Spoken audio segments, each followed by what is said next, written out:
Tom Harper had seen his fair share of oddities on his sprawling farm over the years. From runaway livestock to unexpected weather phenomena, nothing much surprised him anymore. But on this particular morning, as he stepped out of his farmhouse and made his way toward the hay shed, he was met with a sight that stopped him dead in his tracks. There, parked smack in the middle of his barn, right where his tractor was supposed to be, was a sleek, pearl-white luxury sedan. The car gleamed under the soft morning light, its polished surface reflecting the golden hues of the sunrise. For a moment, Tom thought he might be hallucinating. Maybe the long nights of tending to the farm were finally catching up to him. But no, the car was real, and so was the woman standing beside it. She was tall, with a blonde bob that framed her face perfectly, oversized designer sunglasses perched on her nose, and a handbag that probably cost more than Tom's entire tractor. She was tapping away on her phone, completely oblivious to the fact that she was trespassing on private property. Tom cleared his throat loudly, the sound echoing through the barn and startling a few birds from the rafters. The woman glanced up briefly, then returned her attention to her phone. "Morning," Tom said, keeping his voice calm but firm. "Something I can help you with?" She let out an exasperated sigh, as if he had just asked her to solve a complex mathematical equation. "Oh, you must be the farmer," she said, giving him a once-over. Her lips twitched in mild disapproval at his dusty jeans and worn-out boots. "I was just looking for a spot to park for a bit."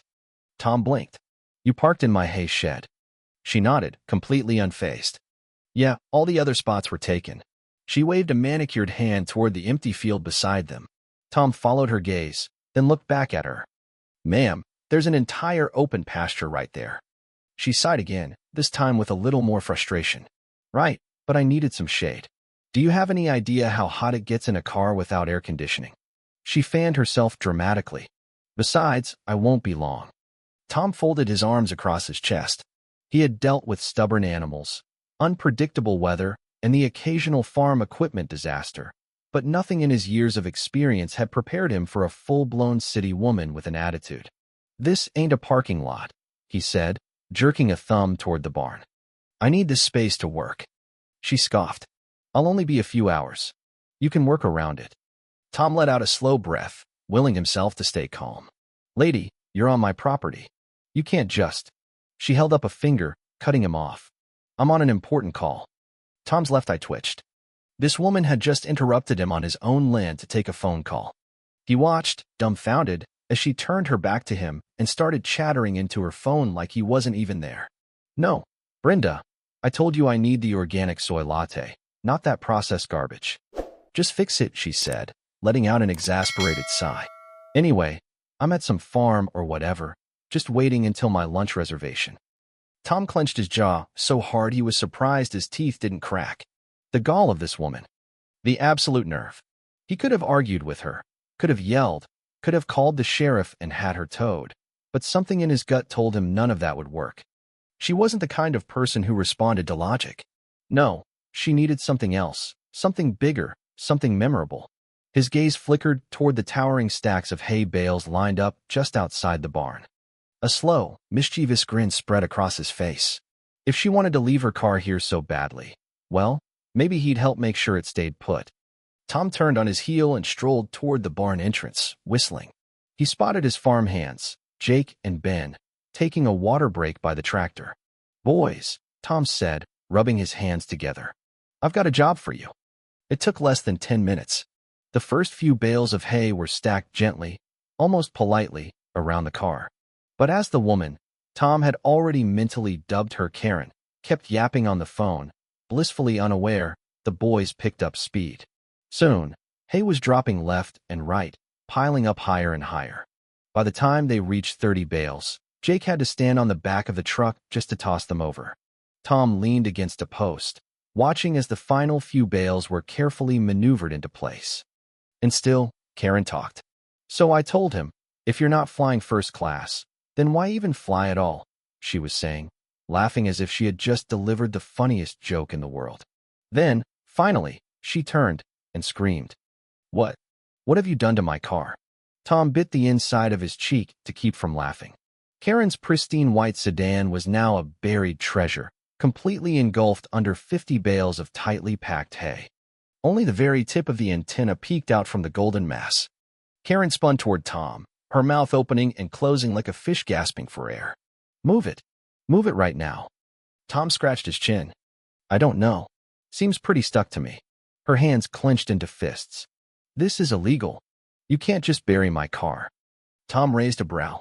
Oh, and what do you call parking on someone else's property without permission? That's different, she spluttered. Do you even know who I am? I have connections. I'll call the mayor. Tom crossed his arms. Go ahead. She yanked out her phone and dialed furiously. After a few seconds, her face twisted into confusion. What do you mean he's busy? Ugh. She hung up, nostrils flaring. Fine, I'll call the police. Tom shrugged. You do that. Karen stormed a few feet away, jabbing at her phone as she dialed 911. Meanwhile, Jake and Ben exchanged looks, barely holding back their laughter. Tom stood there, unbothered, while Karen ranted at the dispatcher. Yes, I'd like to report a crime. This horrible man has committed agricultural vandalism or something. I don't know, just send someone now. She hung up with a huff and turned back toward Tom. You're going to regret this. Tom smiled. We'll see. 15 minutes later, a familiar sheriff's truck pulled into the driveway. Sheriff Mike stepped out, pushing his sunglasses up his nose as he surveyed the scene. His eyes flicked from Tom to the massive hay pile, then to Karen, who was now on the verge of throwing an absolute fit. What's going on here? Mike asked, sounding more tired than anything. Karen stormed forward. This man has trapped my car. Arrest him. Mike scratched his head. You mean the car that's parked inside his barn on his property? Karen blinked. Yes, and... Mike sighed, rubbing his temples. Karen, did you even ask before parking here? Karen flailed her arms. I didn't think I had to. It's a barn. Tom leaned toward Mike and said, deadpan, I just thought I'd help make sure her car was nice and cozy. Jake let out a snort. Mike exhaled slowly, then turned to Karen. Lady, you better hope I don't fine you for trespassing. Karen's jaw dropped. What? Tom just smiled. Oh, this was far from over. Karen screamed, a high-pitched wail that sent a few birds scattering from the barn rafters. Tom had expected some level of outrage, maybe even a tantrum, but the sheer theatrical performance unfolding in front of him was almost impressive. She stomped her designer-heeled foot into the dirt, arms flailing like a windmill caught in a storm. You absolute. You backwoods. You. I can't believe this, she screeched, pointing a trembling finger at the mountain of hay still sitting atop her luxury sedan. Do you have any idea who I am? Tom, arms folded across his chest, studied her with the same level of concern he'd give a particularly annoying fly buzzing around his face. Still haven't figured that part out, he said. But I do know you parked on my land without asking, refused to move when I asked nicely, and now you're causing more of a fuss than my cows do when they miss breakfast. Karen's mouth flapped open and shut as she tried to process the words. For a moment, she seemed to be at a loss, as if the idea of someone not instantly caving to her demands was foreign to her. But then her face twisted, lips curling into something between a sneer and a snarl. You will remove this hay right now, she demanded, jabbing a perfectly manicured finger into the air. Tom rocked back on his heels, pretending to consider her request. You know, I'd love to, but my back's been acting up lately. Maybe if I had a reason. Karen's eyes nearly bulged out of her head. A reason? My car is buried under a pile of farm trash. You want a reason? How about I sue you for destruction of property? Tom shrugged. Go right ahead. But since this is private property and you parked here without permission, you might just end up paying me for damages. Karen let out a strangled noise, somewhere between a gasp and a growl. Then her face lit up with sudden realization. Fine, you leave me no choice. She whipped out her phone, fingers flying across the screen. I'm calling the cops. You'll be in handcuffs before the hour is up. Tom nodded. All right, go ahead. Karen blinked, thrown off by his lack of fear. Wait, you're not scared? Tom chuckled. Karen, you see, our sheriff ain't too fond of trespassers. So I reckon I'll be just fine. Karen's triumphant smirk faltered slightly, but she still pressed the phone to her ear. Tom watched as she launched into a dramatic retelling of events, her voice shifting from enraged to tearful within seconds. Yes, officer, I need immediate assistance. A crazed farmer has committed an act of vandalism against my vehicle. It's an emergency. My property is being held hostage. Tom exchanged a glance with Jake and Ben, who were both barely holding in their laughter. Karen suddenly snapped. What do you mean it's private property? I don't care. I need someone out here now. She paused, her face twisting further as the response on the other end clearly wasn't what she wanted to hear. Well, you know what? I'll just sue the entire department, and the mayor, and... She went silent, eyes narrowing. Excuse me? What does that have to do with? No, I don't have permission to be here, but that's not the point. Hello? Hello? Karen slowly pulled the phone away from her ear and stared at the screen in horror. They hung up on me, she whispered, sounding genuinely baffled. Tom nodded. Yeah, Mike don't have much patience for nonsense calls. Karen's lips pressed into a thin line. Oh, we'll see about that. She turned sharply, folding her arms. Fine, I'll wait for the police to come to their senses and deal with you properly. Tom let out an amused sigh. You do that? It took about 15 minutes before Sheriff Mike's truck pulled up again. Tom watched as the man stepped out, taking his sweet time as he adjusted his belt and pushed his sunglasses up his nose. He took one long look at the hay-covered car, then at Karen, then at Tom. Mike, thank God you're here. Karen practically ran to him, grabbing onto his sleeve as if she had just been rescued from a burning building. This monster, she pointed at Tom like he was some kind of outlaw, has committed an atrocity against me. Mike gave Tom a slow, knowing look. So, Karen, you parked on his land? Karen's face twitched. That's not the point. Mike rubbed his temple. Pretty sure it is the point. Karen stomped her foot again. I have rights. Mike crossed his arms. And Tom here has the right to not have strangers dump their vehicles in his hay shed. Karen looked ready to combust. So you're just going to let this hick get away with vehicular imprisonment? Mike tilted his head. Vehicular what now? Karen's hands flailed. He trapped my car. This is illegal. I have connections. I will have your job. Mike pulled out a notepad, flipping it open. Let's see. You parked on private property without permission, ignored the landowner's request to leave, then called me out here for a non-emergency, which, mind you, is actually illegal. He nodded. That about sum it up? Tom fought the urge to grin. Sounds about right. Karen gasped. You can't be serious. He's the criminal here. Mike sighed, closing the notepad. Lady, the best thing you can do right now is apologize, have Tom and his boys move the hay, and leave without causing more trouble. Karen stood there, shaking with rage. Apologize, she spat, like the word itself was poison.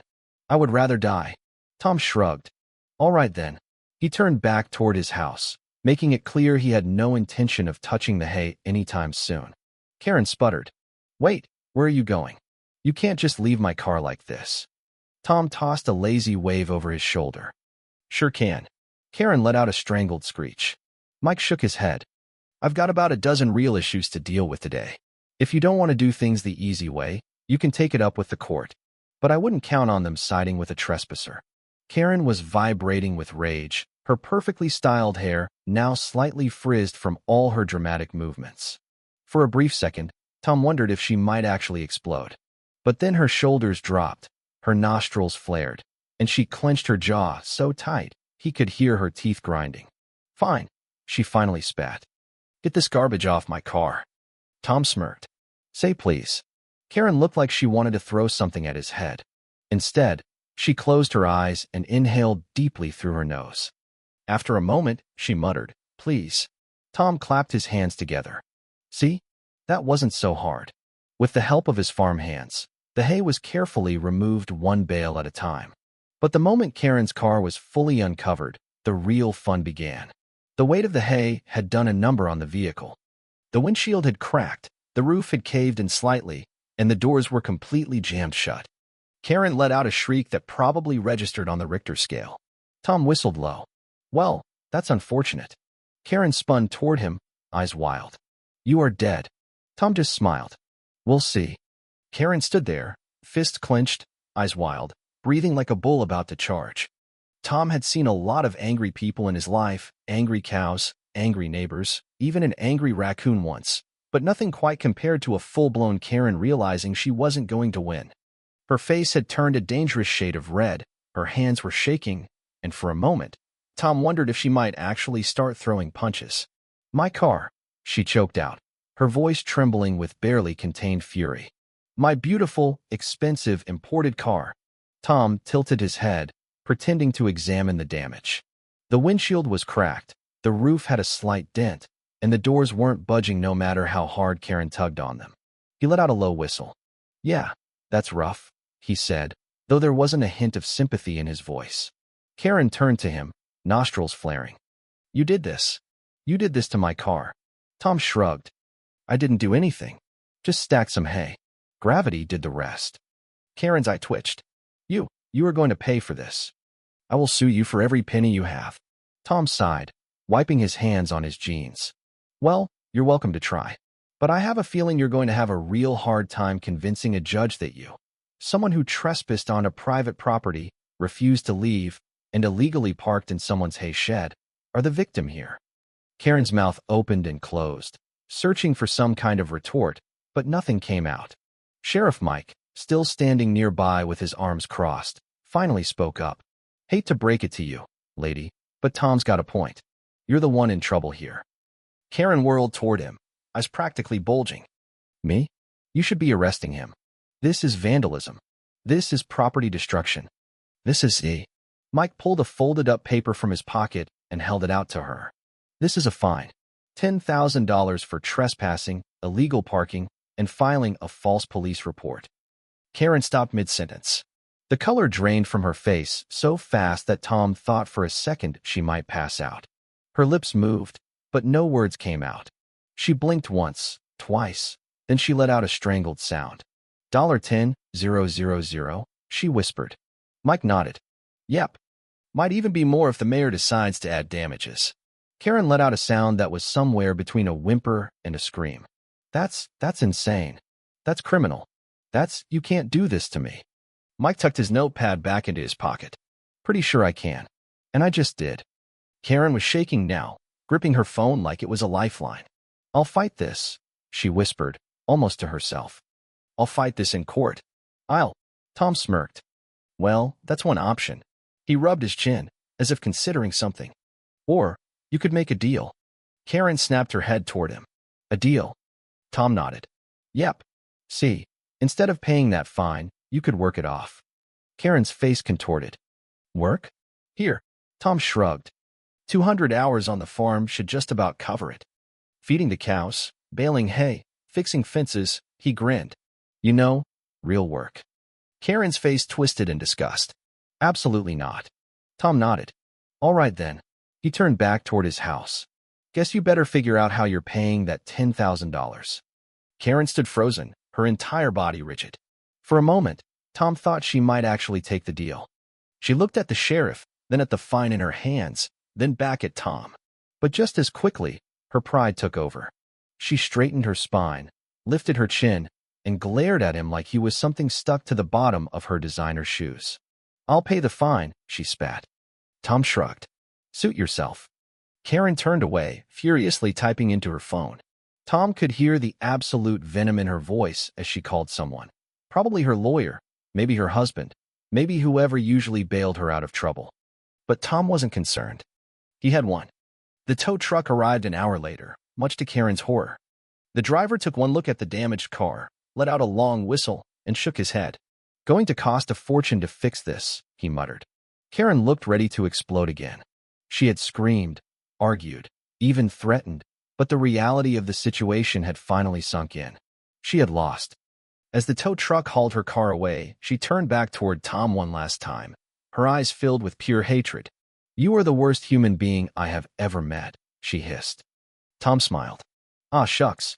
You flatter me." Karen let out a noise that might have been an attempt at a comeback, but she was already storming away before she could think of anything. She climbed into the passenger seat of a waiting Uber, slammed the door so hard that the driver jumped, and just like that, she was gone. The second the car pulled away, Jake let out a whoop. "That was the best thing I have ever seen." Ben wiped tears from his eyes. "Man, I thought she was going to explode at the end there." Tom shook his head, chuckling. "She might still." Sheriff Mike sighed. "That woman's been a pain in my ass for years. Wouldn't be surprised if she leaves town after this one." Turns out, he was right. A few days later, the mayor himself stopped by the farm just to shake Tom's hand.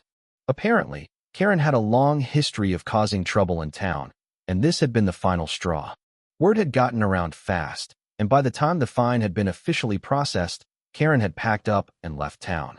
But the real prize came a week later, when someone from the local feed store showed up with a gift. Tom unfolded the large poster and burst out laughing. It was a perfectly edited image of Karen's car buried under hay, with the words, "Parking? You're doing it wrong." Tom hung it up in the barn, and every time he looked at it, he smiled.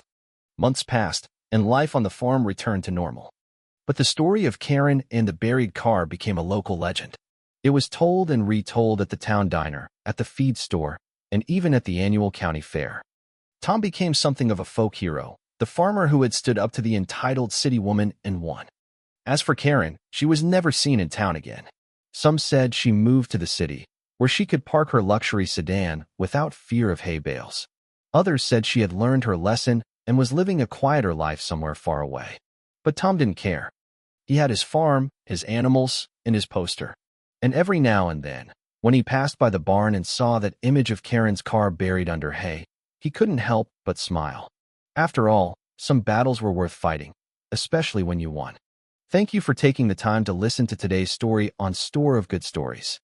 If this story touched your heart or made you think, don't forget to hit like and share the video to spread this positive message to more people. And if this is your first time here, make sure to subscribe and turn on the notification bell so you won't miss any of the meaningful stories we share every week. Your support is the biggest motivation for Store of Good Stories to keep bringing heartfelt and valuable stories to you. See you in the next video.